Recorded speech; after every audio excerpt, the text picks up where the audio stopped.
কেন অন্তর ভাইয়া, তোমার জল তৃষ্ণা পেয়েছে? হ্যাঁ পেয়েছে, চালু নিয়ে আয়। এই নাও ভাইয়া তোমার জল, এই নে গ্লাস।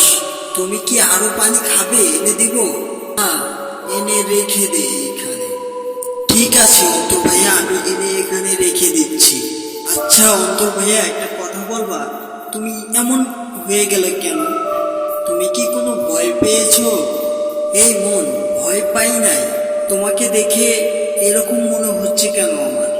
সত্যি করে বলবা অন্তর ভাইয়া? আসলে হয়েছে কি জানিস, স্বপ্নে দেখেছি, শুনবি যেহেতু বলি বল। আচ্ছা ঠিক আছে বলো, আমি শুনতেছি। আচ্ছা শোন এই মন, দুই বন্ধু মিলে আমরা ঘুরতে গিয়েছিলাম। সেখানে রুম নিত, আমাদের রুম ভাড়া নিতে হয়। আমরা গিয়ে এক চাচার কাছ থেকে রুম ভাড়া নিলাম। আমাদেরকে নিয়ে এক রুম দেখিয়ে দিল। রুমের ভিতরে যখন আমরা প্রবেশ করলাম, রুমটা বেশ ভালোই ছিল। শুধু রাত কাটানোর জন্য গিয়েছিলাম। তখন আমার বন্ধু তার ব্যাগ রেখে গোসল করতে গিয়েছিল। গোসল করে এসে আমাকে বলতেছে গোসল করবি কিনা। তখন আমি বললাম যে হ্যাঁ গোসল করতে হবে।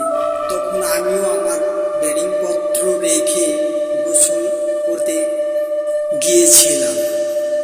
যখন আমি সিটকারিটা লাগালাম, তখন কি যেন একটা শব্দ চলে আসতেছিল। গোসল না করে সেই শব্দটা আমি মনোযোগ দিয়ে শুনতেছিলাম। কিছুক্ষণ শোনার পরে আমি গোসল করে বের হয়ে আসলাম।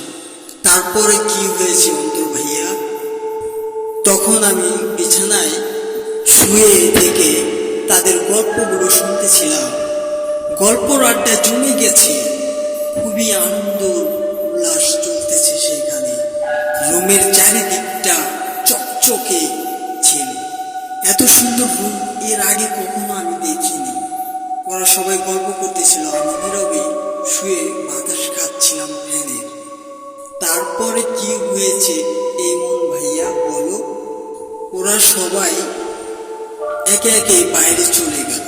বন্ধুরা বলতেছে ঘুরতে আসছি, রাতের বেলা একটু ঘোরাফেরা করে দেখি। তখন ওরা চলে গেল। আমি কিছুক্ষণ ভাবলাম যে ওরা হয়তো আসতে দেরি হবে। তখন আমি সিটকেরিটা লাগাইলাম। অবাস্তব এক জিনিসের মতো, যেটা আমি তোকে বোঝাতে পারবো না। এই সাজানো ঘরটা হঠাৎ করে মাকড়সার জাল দিয়ে ভরে গেল। আর দেওয়ালে থেকে কোনো এক বাবার ছবি চলে আসতেছে, এমনকি হেঁটে হেঁটে আসতেছে। তারপরে কি হয়েছে ইমন ভাইয়া বলো শুনি? তোমাকে কি কিছু বলেছে? আরে না, এই শোন গল্পটা ছবির মতন দেখা গেল। তবে সে হেঁটে আসতেছে আর বলতেছে, স্মরণে তাহা ভাবিও তাহা, স্মরণে তাহা ভাবিও তাহা, ভাবলের পথে খুঁজলে বলে, ভাবলের পথে খুঁজলে বলে, নিরাশ হইও না, নিরাশ হইও না। এইভাবে আমাকে বলতে শুরু করলো। আমি জানি না আমাকে বলতেছিল কিনা, সে এইভাবে বলতে শুরু করেছিল। তারপরে কি হয়েছিল অন্তর ভাইয়া বলো? আর আমার মনে হচ্ছিল আমাকে যেন কোনো এক জায়গায় নিয়ে চলে গেছে সে। আমি ঘরের ভিতরে শুয়ে আছি, মনে হচ্ছিল আমাকে এতটাই প্রাকৃতিক পরিবেশে নিয়ে গিয়ে সে আমাকে বসিয়ে রেখে সে দূর থেকে হেঁটে হেঁটে আসতেছিল। এরকম একটা পরিবেশ। তুমি কি গল্প বলতেছ অন্তর ভাইয়া? এই মন শুনতেছিস, যখন বলতে থাকি।